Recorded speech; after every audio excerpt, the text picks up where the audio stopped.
Good morning, children. We all love stories. This is a story, not from today, not from yesterday. It is from long, long ago. In fact, from 1,100 years after God created the world. It is the story of two boys, Zoomi and Shaki, and their grandfather Mers. Mers was a watcher of the stars, a wise man, one of the Magi who followed the star to Bethlehem. Would these boys grow up also to be Magi? We will see, won't we? These three happy Murns, M-U-R-N-S, lived in Mesopotamia, the land between two rivers. This story is about the day they took a boat trip. It is called the boat trip. What happened that day? Let's see. The boat trip. The day was sprightly, fresh, and clear, a day for frolic and for cheer. No unseemly chores to intrude upon the hours. Long hours designed by Murns as the fodder and cannon of their lives. Putting aside all stresses and shoulds, the motley bands throughout all villages of the lands esteemed the days for glorious worship of the gifts surrounding, choosing praises and gashes of good-heartedness to elevate each day above the last. To the boats, I challenge you youngsters to fall upon the moat and sing happiness, to speed your friends and to contest the stream. Our boats are afloat. Mers was waving hurrahs and generally piercing the air with his enthusiasms. Hi-ho, barup, wee-hee, galop, meh-hey. These chirpings accompanied the rush of the excited Murns, and with them the high-pitched throat singing, which survived to later centuries among these birthing lands. No more exotic sound ever flinged itself across the continents of earth. The notes carried mystery and expectation, carrying sentiments even without words, without thoughts, flowing straight from the inner being and launched upon the air. With these piercing praises were fluted notes, guitars threading through drums, cymbals, tinklings, and throbbings of many sorts. For Murns were always, upon the flow of events, making music to celebrate their goings forth, their risings, their settings, and their every trip into joy or sorrow. A joyful day to sing and play, good tidings among our crumb, a chip and chip we will and will to spill our day upon the flowing rip. Song came easily to the Murns, and rhyming too, for their hearts were ever full of merriment and a flowing out gratitude to their fellows. The boats themselves were lovely to behold, broad, bright colors largely spent in brightness splashed upon the parts of the boat. Sails, thwarts, keel, mast, wheels, planks, and tow. It was as if their joys streamed forth and dashed themselves as sacrifice, tossing colors on every tool. In those days the boats were round-bodied, tubby, with prow and stern curving swords.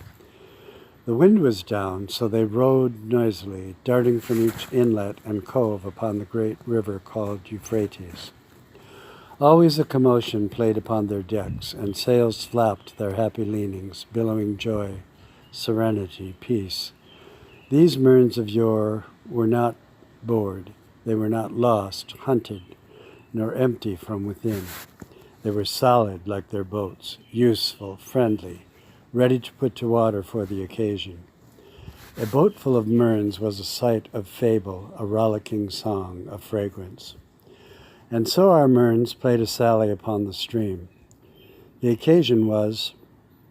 What was the occasion? It never mattered. The same delighted drive was given to hunts, to battles, journeys, forays, processions, retreats, and to dreamy wanderings. This was of the last sort. Though an adventure was hoped for, readied, envisioned, in the fixed eye of a Murn, the foretold image often became the reality, for they were masters of the completed inner voyage, coming together of fantasy, prophecy, anticipation, willing hearts, and blessing.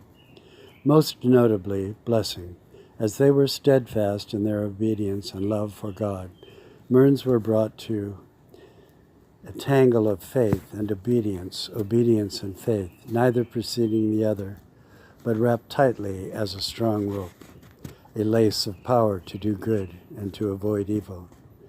They were worded and molded to a community and fellowship.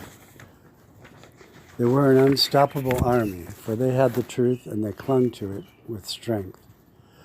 We shall have many occasions to think upon the strength of this mix, and perhaps to remind ourselves of our poorly designed personal forts against evil things. Hoist the sail, me hearties, for the breeze blesses our trip.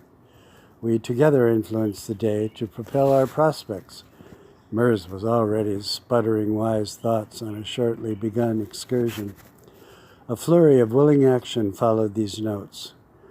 "Where are we going?" said Shaki. "Well, we are simply going. This is all one of any occasion has knowledge, for one's prospects can be unexpected, though they are known of one who is God, and he who truly knows and ordains, knows truly that our fear of the known would disable us." A Mears pronouncement. "How did we come to deep waters so quickly?" A shallow thought from Shaki. "Ho, you are right, my lovely," from Mears, recovering. "No need for deep soundings on so skimmed a day." They were skimming speedily and whitening the playful waters off the boat. "I want to catch a fish, Mears." "To catch a fish," said Zoomi. "Capital. We shall angle for bright ones and nourish our bellies," said Grandfather Mears. "Can we eat them too, Mears?" "Well, that's what I said," the retort. Oh, Zoomi was happy now, anticipating. Though no longer a child, he carried the child knowledge of the magic of the fish hunt. The mystery continued in him of the patient longing, wondering. What wonder would arise of wriggling from an unseen lake, a bright, flashing gift to leap out and give him pleasure? He numbered his adventures of this wise, happily wriggling his nose to see in memory the multicolored gems frolic forth from their deep places. A familiar quirk of this same Zoomi was to lightly cusp his hands, place his index knuckles between nose and upper lip, let's try it here, and flutter his nostrils in fish-like moving, but twitching his lip and nose like an excited rabbit. This he did when excited, which of course was always, for he was a childlike Mern, the happiest sort imagined. "Shall I be the first to capture one, shall I?" said Zoomi. "If I remember aright, the fishes decide, not I," said Grandfather Mears. "But haply your desire will bring your wish, and you shall be the first." Mears felt comfortable with this statement, as he knew that great desire often brings fulfillment. "Shall we cause our boat to stop so that we don't outrun them?" asked Zoomi. "They are quite able enough to keep up with our boat," Mears assured him. So you say. I believe you, Mears. Let's stop here, just so the slow ones can have a chance," Zoomi reasoned. "So we shall," said Mears. "We shall douse our puffing sail and throw over our anchor into that pool behind the sandbar. They are swimming close together and ready there for the feast, our feast." Other craft sailed on, but that of Mears and Zoomi and Shaki loitered at the shore, expecting. The waiting was not long, as the light bamboo pole held by Zoomi bent down, causing him to want to flutter his nose, though to do so would be to drop his hold on it and abandon his captive. He clung to his mission, and soon a lovely fish lay sparkling on the deck of their boat. "I was the first, Mears. I captured him," said Zoomi. "I am glad, my friend, so glad for you. It happies me more than my own fortune," said Mears. "Look, Mears, inside of him, something sparkling," said Zoomi. "All of a fish sparkles, my boy. They are scaled and watery, all painted a shimmer," said Mears. Believing-wise Mears, trusting, yet he saw what he saw, and dipped his forked fingers into the fish's belly and pulled forth a shining gold coin. I told you, Mers. Look, a coin, perhaps an ancient one from a treasure, said Zoomi. You are right, my friend. It is a coin, and ancient indeed. Let us look at its inscription. Well, well, its letters come before the language of our time and place. You have fished out a mystery, said Mers. What could it mean, said Zoomi, this coin? It could mean many things. A coin in the belly of a fish? Perhaps it is not an accident. Fish are not known to hunger for great gain of gold, and to spend it would be a trick indeed for a fish. No, I am inclined to suppose that it was brought here to us by this fish, specifically to us at this place and in this time. Maybe it is a key which unlocks the future, enabling us to thwart the doom and gloom, which are signals all about us. Yes, Zoomi, I believe your finding of this coin signifies and signs the beginning of a great quest. And who knows where it will lead us and to what adventures. But of course I do not feel qualified to keep all its secrets to myself. We must hurry our return and place our knowledge before the elders this night. Come, my friend, let us hasten. And Mers busied himself with their leaving to go, his heart strangely fluttering, his mind flung far ahead to another time. What wonders ahead? What do you think will happen? We will see in Zoomi Story number 2.